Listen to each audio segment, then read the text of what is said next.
Normalizing city girl culture is the opposite of empowerment because it prioritizes the male gaze over what you think is actually valuable. So really, it just defeats the whole purpose. One of the craziest things that I've seen come out of today's culture is the city girl and the player lifestyle. With the city girls strictly encouraging women to be concerned about a man and what's in his pockets, and the player lifestyle encouraging men to hypersexualize themselves and objectify women. In this video, I want to talk about the rise and the fall of them both, because we've seen a lot of temporary highs and where living these lifestyles can take you. We've seen the city girls having fun, getting flown out, going on trips, getting dripped in designer, and we've also experienced the players being able to have their cake and eat it too, to be able to be with whoever they want, whenever they want, when they please. But I don't think that anyone has ever paid attention to the lows and potential disadvantages that come with it. One is a result of the other, and I've noticed just how much both are rooted in pride and ego, and how they both are collectively destroying people's ideas of relationships and what they are supposed to mean, both romantically and platonically. I just want to be clear that when I use the term city girls, I'm not only talking about the rap group in itself. I'm also talking about the lifestyle that a city girl lives. Some people might call them sugar babies or tricking. Other people might use other terms that might be a little bit less flattering. But it's something that plenty of women from many different backgrounds and many different communities have recently made it a lot more acceptable to participate in. And it especially seems like the case since the city girls became popular.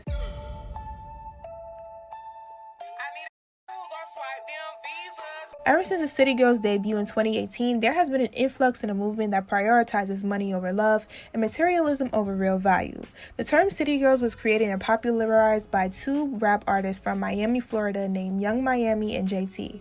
As the name of their rap group began to raise questions, the City Girls' intentions were clear when they explained how much they encouraged women to stay away from broke men and to only be involved with the ballers, because they felt that if a guy couldn't do anything for them monetarily, to them he was basically useless. How to pimp these, period.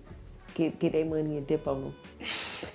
If you've ever heard of the term is get money, the City Girl movement is the remix version. But when they received the co-sign from Cardi B and Drake is exactly when they really became the stars and trendsetters that debatably created a mass effect on the culture today. There are multiple interpretations of what it means to be a city girl. Some people think that to be a city girl is empowering, while others view it as degrading. But no one can really explain what it means except for Young Miami and JT themselves.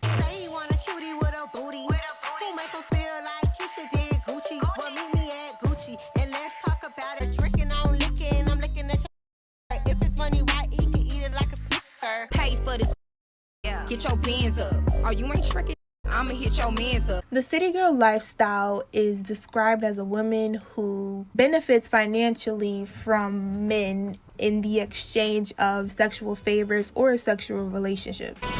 And of course, listening to music from an artist who lives a certain lifestyle doesn't necessarily mean that you will share those same values of said artist just because you like their music. Music is strictly meant for entertainment purposes only. But there are just some people who actually do identify with the music that they listen to more than others. And in this case, that birthed an entire movement of young women and girls being validated in the choice of living a city girl lifestyle. That's when we started hearing more about girls expecting guys to have to make 6 to 7 figures to date them, being flown out to different countries, regardless of if they just met them or not, going on shopping sprees in luxury stores, designer hauls, and expecting the men that they're dating to pay for all their personal expenses like their hair, nails, makeup, and etc. And let's not forget those trips to Dubai. If you know about the doo-doo in Dubai, then you know. To be fair, everybody's entitled to their own preferences and their own choices and who they choose to date and bring into their life. And it would be a shame of me to bring up this topic about the city girl and sugar baby lifestyle without talking about the parallel that it has, the oldest profession of all time, prostitution. I just had a conversation with somebody the other day. I said, I'm really, like, I'm a, like, with a W. Like, I'm a. But define that, though. Like, I'm a. Of course, just because someone is being financially spoiled and financially gifted with certain things, it doesn't necessarily mean that they're always selling their body for it or having sex for it. Sometimes it could just be an exchange in conversation or spending time. But to be honest, that's kind of rare. And a lot of these city girls never like to say the quiet part out loud, is that a lot of them are exchanging sexual favors for what they receive, which wouldn't be an issue if more of them were completely honest about what they did. I wanna go home. I wanna Don't think for a second that that guy is flying you out without no benefits. In his mind, I flew you out. I'm paying for that cat. I'm probably about to say something that a lot of people are not gonna like, but I'm gonna just be real. I've seen it too many times scrolling on TikTok that girls are like, oh, I got flued out and all this happened and it was by a rapper or athlete. Like, let's be real. You know why you were getting flued out in the first place, okay? It wasn't that you were going to go down there and miraculously change this man's mind, okay? You knew what you were going out there to do. No means no, okay? Let's just get that clear. But you knew why you were going down there. For the generations before us, these women did it because they had to. Nowadays, it's trending on TikTok and Instagram because women want to get a Birkin bag. Someone recently said something that I absolutely agree with, and it's that so many of them don't want to admit that the lifestyle that they idolize is actually sex work because they think in their mind that they are better than sex workers, but they are all doing the same thing. But a lot of times these lifestyles that these girls idolize has always been associated with being a quote-unquote gold digger, because quite frankly, that's just the way that it was packaged and described. You use a man for his money to get what you want, and 9 times out of 10, that means that you will have to end up giving him what he wants. Women using men for money is as tale as old as men using women for their looks. Historically, they are both aligned and they both stand in the same category. And if we're being honest here, there have always been and there will always will be rich and wealthy men willing to quote-unquote trick and spend their money on beautiful women. But while women used to be demonized and shamed for accepting these passes and be labeled as a quote-unquote gold digger, the city girls changed the narrative by making what used to be taboo into something more socially acceptable. Well, I'm in need. Oh, she's a gold digger. But I don't think that anyone has noticed how much the city girl lifestyle is a direct reflection of something that is widely accepted in all different cultures by people from all different backgrounds. And it barely ever gets the same amount of negativity or shameful energy the same way that a quote-unquote city girl or gold digger would. And that is the player, specifically the male player. The definition of a player is someone who has many lovers and love interests and are more than likely leading all of them on to get what they want, but never really looking for anything seriously. Basically looking for a good time and not a long time. There's a distinct difference between being a player and casually dating, because one involves consent and honesty from all parties, while the other is based in deception and using a person just to get what you want. Girls can be players too, but typically guys are known for being players the most. These are the ones who are entertaining multiple women, telling them one thing but doing another, and sometimes even having multiple kids by multiple people. Things between us gonna start getting real serious, baby. We see this player energy being glorified by rappers, sometimes athletes, and 9 times out of 10, everybody knows somebody who was or is considered to be one. Because of what we know as misogyny, a lot of communities and society in general is guilty of enabling their sons to participate in misogyny by rewarding the player and ladies' man mentality. Almost so much so to the point where they encourage their sons to be sexually abused and assaulted by female adults. And this right here is the main reason why no one takes male sexual assault victims seriously. Because people are so blinded by the idea that men should be hypersexual with a lack of sexual discipline in order to solidify their manhood. Take example in the way that Blueface was cursing out his young son for being in the pantry looking for snacks instead of getting a lap dance from a stripper. There's booty cheeks out here. You in here looking for chips. You ain't gay, is you? Take example in the way that Boosie paid someone to his son. This is a player culture that is emphasized in all communities. But a lot of times it really seems to be a big issue within the Black community, because the sexuality of Black people have been weaponized and preyed upon for centuries. And regardless of if you believe in generational trauma being passed down or not, it is a real thing. This is when you get to factor in things like baby mama culture, broken homes, and the idea of hypersexuality, and all the things that are portrayed in the media. Womanizers have always existed and they will continue to exist.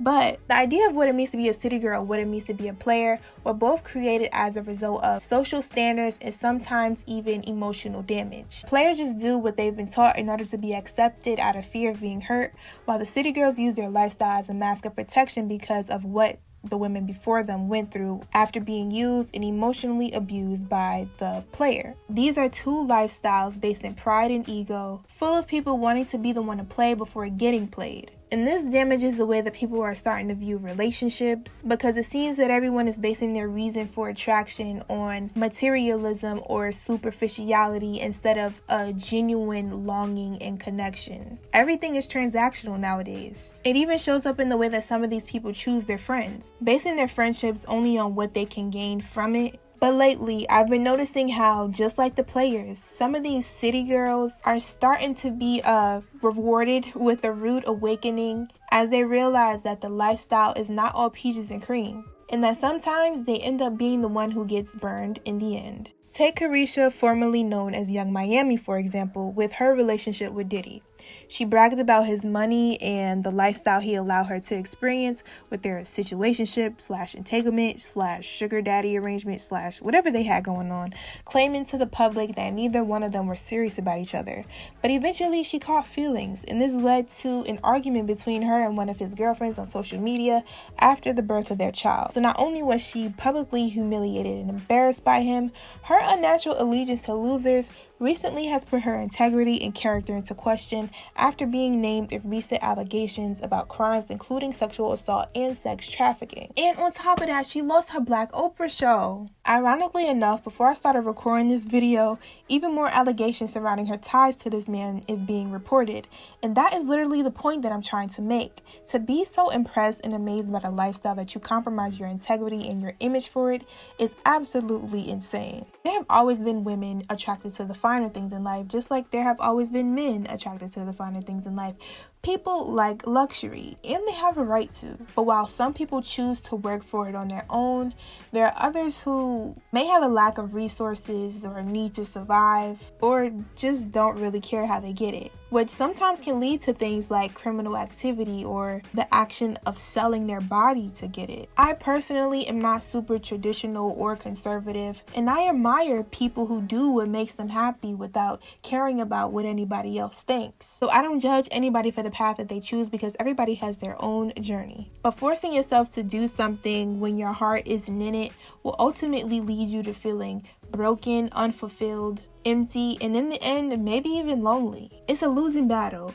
And in my personal opinion, normalizing city girl culture is the opposite of empowerment, because it prioritizes the male gaze over what you think is actually valuable. So really, it just defeats the whole purpose. The same way that Carisha got involved with Diddy for the benefits of his lifestyle and eventually caught feelings, then ended up having them mocked and disregarded because of the nature of their relationship, is a prime example of how a lot of these girls have no idea of what they're actually doing, and they need to leave the real tricking to the real trickers. Some of these girls want to live like a city girl, but they aren't really a city girl at heart, because deep down inside, all they really want to do is to be spoiled and to be loved, but don't know how to say it. I personally believe that the city girl movement is an attempt to combat the objectification and blatant disregard for what some of these women are experiencing in relationships. It is used as a guard of armor, not only for a come up financially, but also for a boost in a sense of pride in a way of being in an attempt to take control in their own narrative in the role that they have to play. Being a city girl is not the epitome of owning your sexuality. I'm sorry,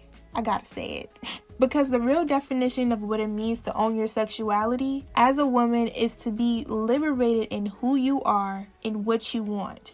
Genuinely, what you genuinely want. And with that being said, that could very well mean that the city girl lifestyle is for you. That kind of lifestyle just might make you feel liberated. Everybody likes what they like, but it definitely is not meant for everyone. Nor do I believe that anybody should feel pressured into it to try and fit into societal norms. The city girls and the players are all a victim to the idea that their pride, ego, and fear of being hurt is more important than their natural longing and desire for real value and connection in relationships, both in romantic relationships and friendships. And because of that, a lot of them find themselves catching feelings for the person that they initially had intentions on using. And the action of treating relationships as something that's transactional is leading a lot of these city girls and players to a very dark and lonely place. It never works out for them because people have forgotten that we are all human and we were all meant to be loved and to experience love.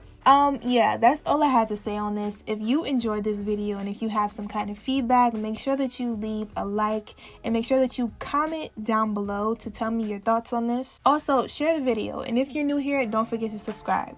Thank you for watching.